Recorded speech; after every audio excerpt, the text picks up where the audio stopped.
Halo, halo, apa kabar? Senang sekali kembali bisa berjumpa dengan Anda semua. Saya sebenarnya bersama dengan Bung Rocky Gerung. Bung Rocky seperti sudah banyak diprediksi, Zohran Mandani memenangkan pemilihan wali kota New York. Kendati begitu, tetap saja kemenangan Mamdani ini merupakan satu fenomena baru ya, karena selain dia politisi Partai Demokrat yang beraliran sosialis, dia juga Muslim dan juga pria asal Asia Selatan memimpin kota New York yang dikenal sebagai pusat kapitalisme global. Tentu kita juga mulai bisa memprediksi bahwa Mamdani ini pasti lebih dekat dengan Partai Demokrat Amerika daripada Partai Republik yang dikuasai oleh Donald Trump. Itu artinya ada persiapan kader baru yang mungkin di dalam waktu dekat akan mulai sebut aja dipromosikan sebagai tokoh baru Amerika. Tetapi sekali lagi kita hanya ingin memperkenalkan satu keseimbangan baru dunia, bahwa ketegangan ideologis Timur Barat sekarang berubah menjadi ketegangan ideologis di dalam negeri-negeri Barat sendiri itu, terutama yang menyebut pusat demokrasi yaitu Amerika tuh. Dan era yang sistem check and balances di Amerika pasti akan berlangsung tuh. Mungkin dalam pemilu selat, efek daripada Mamdani memenangkan pemerintahan, mulai memimpin pemerintahan sosialis di kota New York itu akan jadi pesona baru bahwa ada semangat egaliter kembali di Amerika setelah diporak-porandakan oleh arogansi Donald Trump. Tentu negara-negara yang tadinya menganggap akan dikucilkan oleh Donald Trump atau bahkan akan diambil alih secara ideologis atau bahkan secara aneksasi.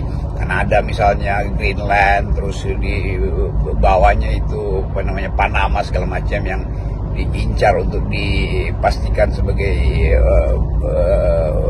apa namanya itu yang sering disebut sebagai halaman belakang Amerika itu, akhirnya memperoleh semacam semangat baru. Tentu ini juga akan menginspirasi gerakan-gerakan kiri di Amerika Latin untuk kembali mengkonsolidasi diri dan percaya bahwa sosialisme itu adalah semacam arah sejarah baru dan dunia pasti juga akan terpengaruh tuh. Nah, pertanyaannya apakah Indonesia akan memulai satu tradisi mengikuti kemenangan seorang sosialis di pusat kapitalis Amerika? Apakah pemimpin-pemimpin baru Indonesia bersiap-siap dari daerah sampai ke pusat di 2009 nanti mengibarkan bendera sosialis dalam pengertian ideologis, bukan sekedar dalam pengertian oportunis kan?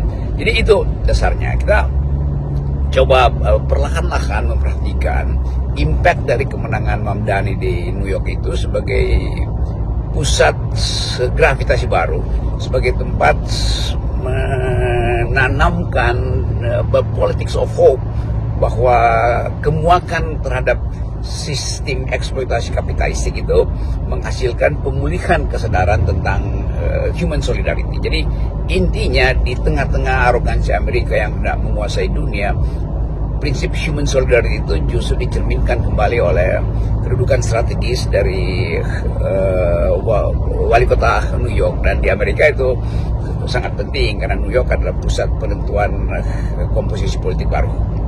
Juga yang ini menjadi sangat menarik karena sejak awal itu dibumbui warna perseteruan antara Presiden Trump yang sejak awal menunjukkan ketidaksukaannya kepada Mamdani karena Mamdani ini juga dikenal sebagai pro-Palestina dan anti-Zionis.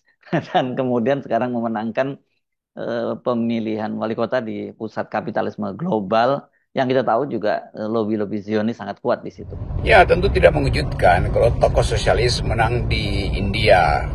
Kemarin ada berita bahwa salah satu negara bagian India itu kemiskinan tidak ada lagi karena yang memenangkan pemilu di situ adalah seorang tokoh sosialis. Demikian juga kalau seorang tokoh sosialis menang di Amerika Latin. Tapi ini tokoh sosialis Mamdani menang sebagai wali kota New York dan semua seolah-olah tersihir bahwa di pusat kapitalisme dunia yang menang tokoh sosialis.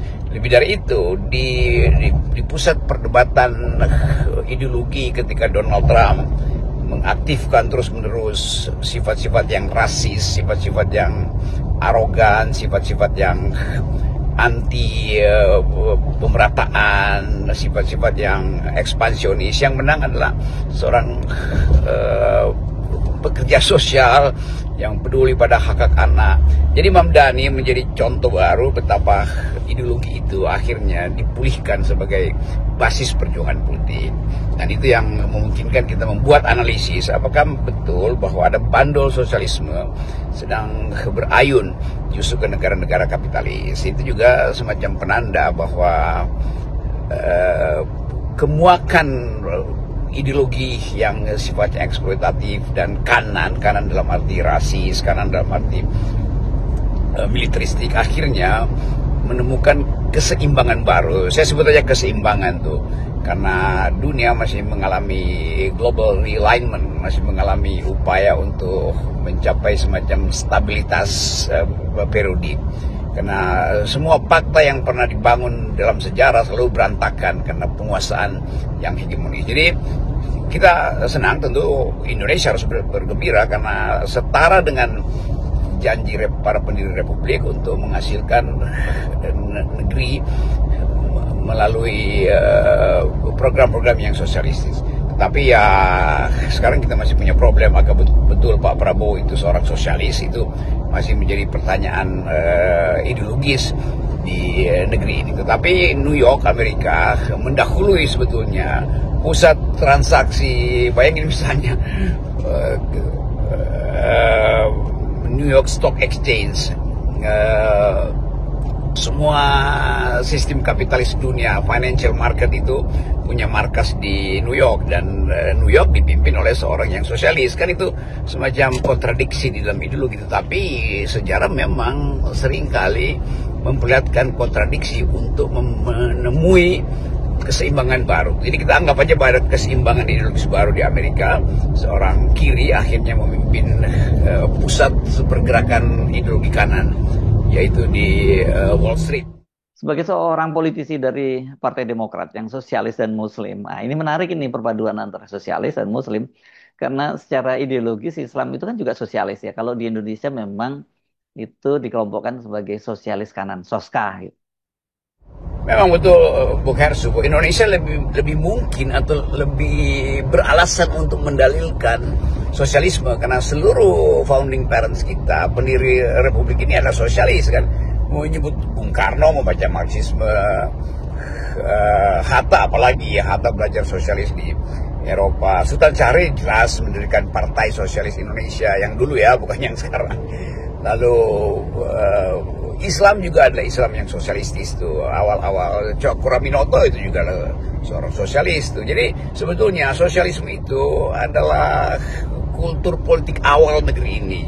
Dengan mudah kita terangkan bahwa mereka yang berupaya untuk menolak imperialisme, yang merupakan, kalau kata Lenin, imperialisme adalah apa bukunya tuh, imperialism is the highest stage of capitalism. Jadi imperialisme itu adalah kondisi tertinggi dari kapitalisme. Kan kita tahu teorinya, kapitalisme di Eropa itu udah jenuh, maka mesti diimport ke negara-negara baru, ke wilayah-wilayah baru, karena itu diperlukan imperialisme. Jadi semua yang pemimpin kemerdekaan kita pasti anti imperialisme, dan dengan logika yang sama, imperialisme itu adalah peralatan kapitalisme, maka sosialisme menjadi dasar dari nasionalisme Indonesia, kan begitu cara berpikirnya. Jadi sebetulnya balik lagi tadi, genealogi negeri ini adalah sosialistis. Dan itu yang menunjukkan bahwa akar-akar sosialisme itu memang bisa dihasilkan kembali justru melalui generasi muda hari ini yang melihat kerusakan lingkungan, melihat disparitas ekonomi. Jadi penting untuk menilai secara global politics bahwa ide sosialisme yang dimenangkan kembali di New York itu lebih mudah untuk di copy paste, gampangnya begitu, di copy paste di negeri ini karena basis sejarah kita justru sosialistis. Nah itu ujian sebetulnya bagi Presiden Prabowo. Kalau Prabowo terus mengucapkan Sumitronomics, ya Sumitro itu adalah pendiri Partai Sosialis Indonesia bersama-sama Sultan Syahrir. Jadi kita mau uji sebetulnya konsistensi dari Presiden Prabowo untuk menghasilkan Indonesia yang sosialistis. Sementara kita lihat bahwa gejala sebut aja kembalinya kapitalisme, bahkan kapitalisme yang sifatnya ersat, artinya kapitalisme yang palsu sebetulnya, di dalam sistem kebijakan publik Indonesia itu mulai merebak kembali kan. Dan ini penanda pertama bahwa konsistensi ideologi dari presiden itu yang akan diuji di 2009. Jadi kalau sekarang misalnya Pak Prabowo masih separuh-separuh, ini mau sosialistis sebetulnya, welfare state, UK sosialistis, tetapi penguasaan kapital kita itu, kalau kita lihat itu masih sangat timpang. Jadi tidak mungkin kita bicara tentang sosialisme di Indonesia kalau komposisi demografi kita itu terlihat ketimpangan yang besar, bahwa 10% orang kaya itu menguasai 60% kekayaan negeri, kan itu tidak menandakan ide sosialisme. Jadi sementara Presiden Prabowo pusing memikirkan WUS, Mamdani di New York sudah menyelesaikan problem itu, dan warga negara New York kelihatannya memilih untuk mengabdikan diri pada seseorang yang mengabdikan dirinya juga pada politik kesetaraan. Jadi Mamdani kan terkenal dengan ethics of care-nya itu. Jadi dunia akhirnya mulai mengerti bahwa akumulasi tidak akan menghasilkan kesejahteraan. Akumulasi justru memperparah disparitas, dan itu artinya bagi anak muda di Eropa, misalnya di Amerika misalnya, itu merasa bahwa seorang pemimpin sosialis lebih mudah untuk memperhatikan environment, lebih mudah memperhatikan human solidarity ketimbang Donald Trump yang acak-acakan cara berpikirnya karena hanya sekedar menonjolkan nasionalisme Amerika atau bahkan ultranasionalisme dengan menghina negara-negara yang lain. Nah, yang perlu kita soroti juga adalah usia Mamdani ini. 34 tahun ya, benar nggak ini datanya? Kok muda sekali dia ini masih ya. Ini adalah generasi milenial yang dekat dengan Gen Z. Sangat menarik melihat Mamdani yang cenderung kiri, sosialis, kemudian berhadapan dengan Trump yang sangat kanan. Ini pasti akan menjadi media-media di Amerika ini akan diwarnai ini perang pernyataan atau polemik di antara mereka. Ya tentu saja bagi generasi Gen Z Indonesia melihat situasi dunia, kita harus membantu menerangkan secara teoritis, karena Gen Z kita kan lebih banyak mengkonsumsi sensasi daripada substansi itu. Tapi bagi mereka yang menginginkan Indonesia tumbuh kembali dalam peradaban yang tadi sosialistis itu, Gen Z ini harus memenangkan ide-ide baru sejak sekarang ke 2009. Jadi Gen Z pada akhirnya harus dituntun kembali secara teoritis itu, supaya energi mereka untuk menghasilkan Indonesia yang mereka sebut bonus demografi juga harus berakibat pada perubahan sistem. Bonus demografi kita harusnya mulai dituntun supaya generasi akan datang itu bisa memanage Indonesia berdasarkan kemampuan akademis mereka, kapasitas intelektual mereka, tanpa menghilangkan kritisisme mereka terhadap gejala pertumbuhan yang eksploitatif. Jadi Gen Z hari ini haruslah Gen Z yang akan bertanding di 2009 dengan pengetahuan bahwa dunia sedang tumbuh di dalam bandul yang sedang bergerak ke kiri. Jadi nggak usah ragu lagi untuk berdiskusi tentang kiri, tidak usah ragu lagi untuk membaca buku-buku kiri. Ekonomi itu bukan kanan, ekonomi itu adalah kiri dari awal, karena ekonomi hanya disebut ekonomi kalau dia menghasilkan keadilan sosial. Dan itu dasarnya kenapa FNN selalu mengulas peristiwa dengan perspektif akademis, bukan sekedar terlibat atau ikut arus dalam pembicaraan-pembicaraan yang sifatnya pragmatis atau bahkan populis, tapi tanpa tuntunan teori. Jadi penting teori, dan seringkali di para buzzer terutama menganggap bahwa berteori doang, yang penting ada perubahan. Ya, tanpa konsep, tanpa teori, perubahan itu akan jadi perubahan acak-acakan. Sekali lagi kita senang bahwa dunia menemukan kembali keseimbangan baru dengan dihasilkannya seorang pemimpin New York yang sebetulnya tokoh yang bakal mempengaruhi atau mengubah kembali bandul politik di Amerika dari Donald Trump yang sangat kanan dan beralih ke polar yang kiri. Dan itu yang ingin kita inspirasikan pada anak-anak muda hari ini. Bandul Indonesia itu terlalu kanan, dan upaya untuk mengembalikan politik kiri di Indonesia selalu dianggap sebagai bahaya komunis. Bukan.